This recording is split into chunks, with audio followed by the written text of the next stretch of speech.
talk to God anytime you want to, all day, every day, nights and weekends and holidays.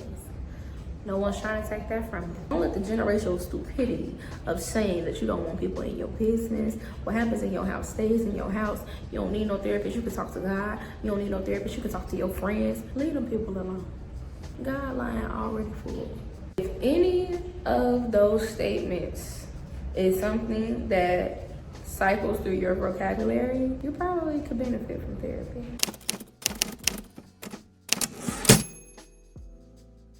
Everyone that has a personal and close connection in your life doesn't necessarily have the range or the capacity to handle the nature of the issues and concerns that you want to share.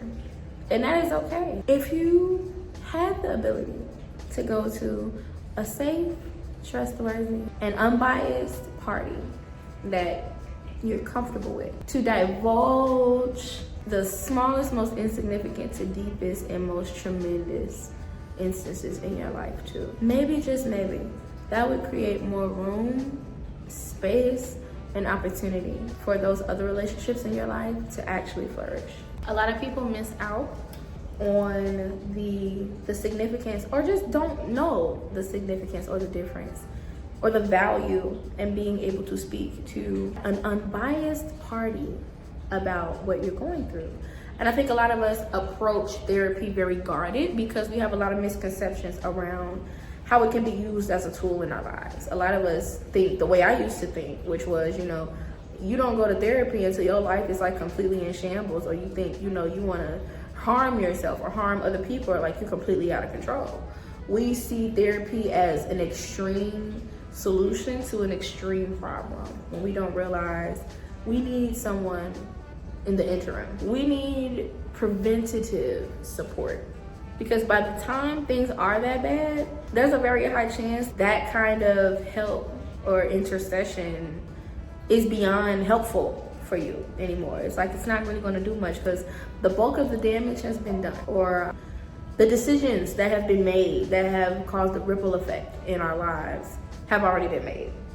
And all we can do now is try to reverse engineer from the severity of the issue,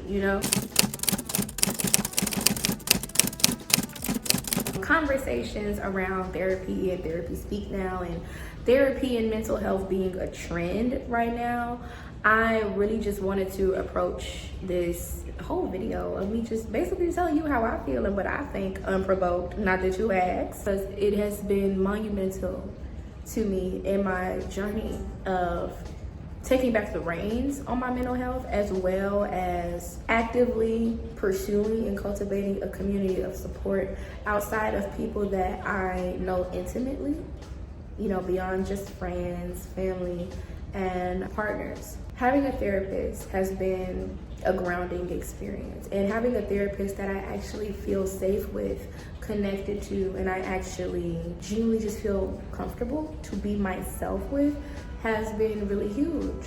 When I speak to my therapist, I don't feel like I am just talking to a professional that I am expecting to hear everything I have to say and tell me what to do to fix my problems. I definitely went into therapy thinking that the only reason I'm here is because things are so screwed up in my life that this is the only place I can go at this point. I used to see therapy as, you go to therapy when things are so bad that you need to go to therapy. But I've learned that therapy is also for the good.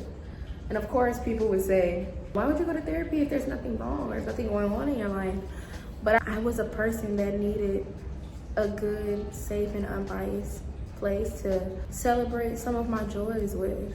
And that, it sounds like wow, because you think, I have family and I have friends, and I do. I have wonderful people, amazing people in my life that love me and support me. But there is a way my therapist is able to help me see my progress and my growth as an individual, moving through hurdles and overcoming so many obstacles in a way that I don't just see when I get the congratulations, you're awesome, you did it. She has really helped me actually be able to give myself the credit that I deserve, give myself the grace, give myself the understanding, and in light of those positive achievements, because she's actually helping me to see my progression towards those things.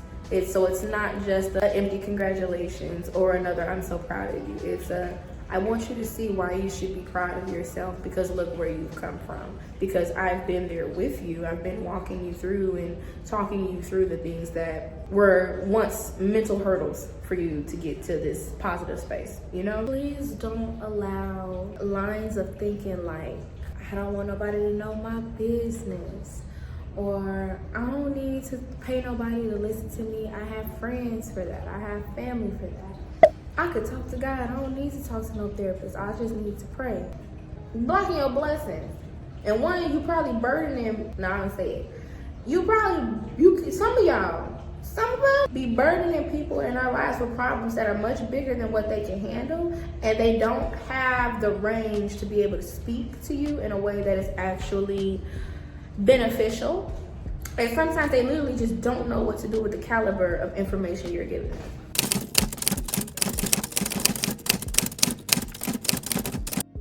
The difference between talking to your bestie about that traumatic incident and talking to a therapist is that the therapist gonna clock textbook definitions for some other shit going on, you know? And I'm like, when people say, you know, it was no different, the therapist is just a person. It's just somebody there that's just I'm just paying somebody to listen to me. Yes, but no. You paying somebody to pay attention to what the fuck is going on.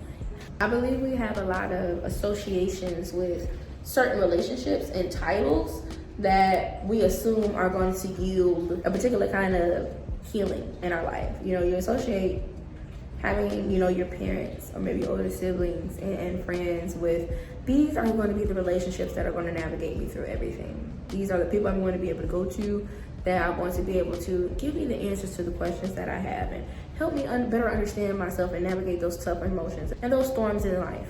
And to a very, very high degree, they can. And a lot of times they do. For those of us that have the luxury of having those kind of people in those kinds of roles in our lives.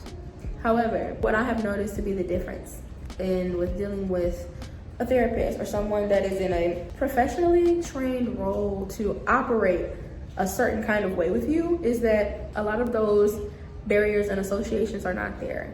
They are studying the psychology of how we as people think, how we operate, how we feel. And of course, they themselves are probably learning a lot more about how they operate and how they think and how they feel. But you know, you wish you could sit down and have a heart-to-heart with your dad about like how to navigate life, love, and relationships. But if that man always punched you in the chest and told you to suck it up and take it like a man, stop playing yourself. Stop trauma dumping on your friends. They care, but like not like that. Or for the ones that do care like that, pay them people, because this is becoming a job now. And maybe, just maybe, you would be a little less triggered by your partner that does that one thing your dad or your brother does that you never quite smooth things over with. And you won't continue to rehash or react that trauma response out on them because they're too close to the memory to actually explain to them what they're doing and why it's true. Maybe your friend could operate more in the vein of a friend versus a trauma dump receptacle for you. Maybe you'd have more boundaries in place with that parent that feels as though they can speak on every single instance that's taking place in your life. Even though you're 32, fully on your own, and you just wanted to say hello. You didn't want to go into why you don't have a boyfriend. Or if you do, why they haven't met them yet. That is where a therapist comes in.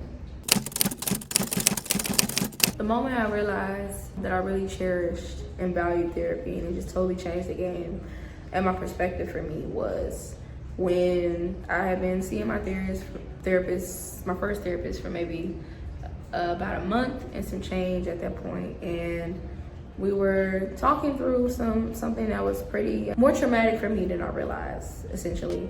And I remember she asked me a question that I froze on. And I never freeze. I never freeze. I froze when she, after deducing all these things and navigating all my emotions about the situation and all of that, she asked me this question. She was like, it sounds, well, it wasn't a question. It was more of an observation. She made an observational statement.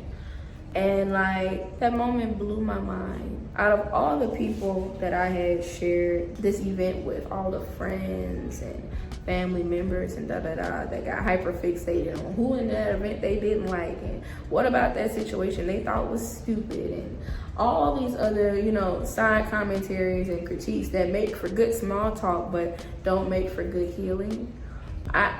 That's when I realized, like, oh shit, this is the difference. We're actually getting somewhere. In the 50th time of me rehashing this experience with someone, this outcome of the conversation was different. For once, it prompted something new to be said, and I had nothing to say because I actually had something to think about.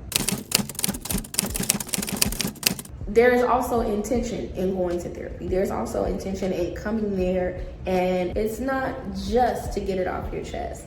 Yes, those are two things and those are beneficial. But the idea is that these are a guided experience. Therapy is a guided conversation. It is to be led somewhere, ultimately to a solution, to a breakthrough, to a point where the thing that is burdening you now will ultimately be removed, and you're at a place of standing outside of the experience and able to actually reflect, if not heal, and completely make peace with what has occurred at the very best. And at the very least, that you can move past it, process it, and move on.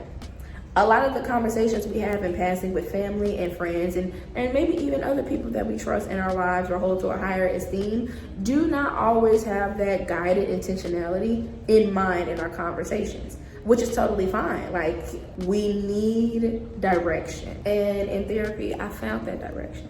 I found how to navigate the roadmap of myself versus navigating who I was or who I felt like I needed to be with everyone else and in all these other situations. I was acquiring tools on how to actually bring things back to me and take power back in my own life versus pondering and sitting up here for an hour questioning, why did they do that to me? Why did this happen to me? I understand that it can be hard navigating, treading that very fine line of acknowledging the systems that are in place in our societies and in our government and our economy that makes a sustainable and healthy life for everyone, or as many people as possible at least, obtainable, as well as acknowledging when and where we can apply some personal power and agency in making certain changes in our lives.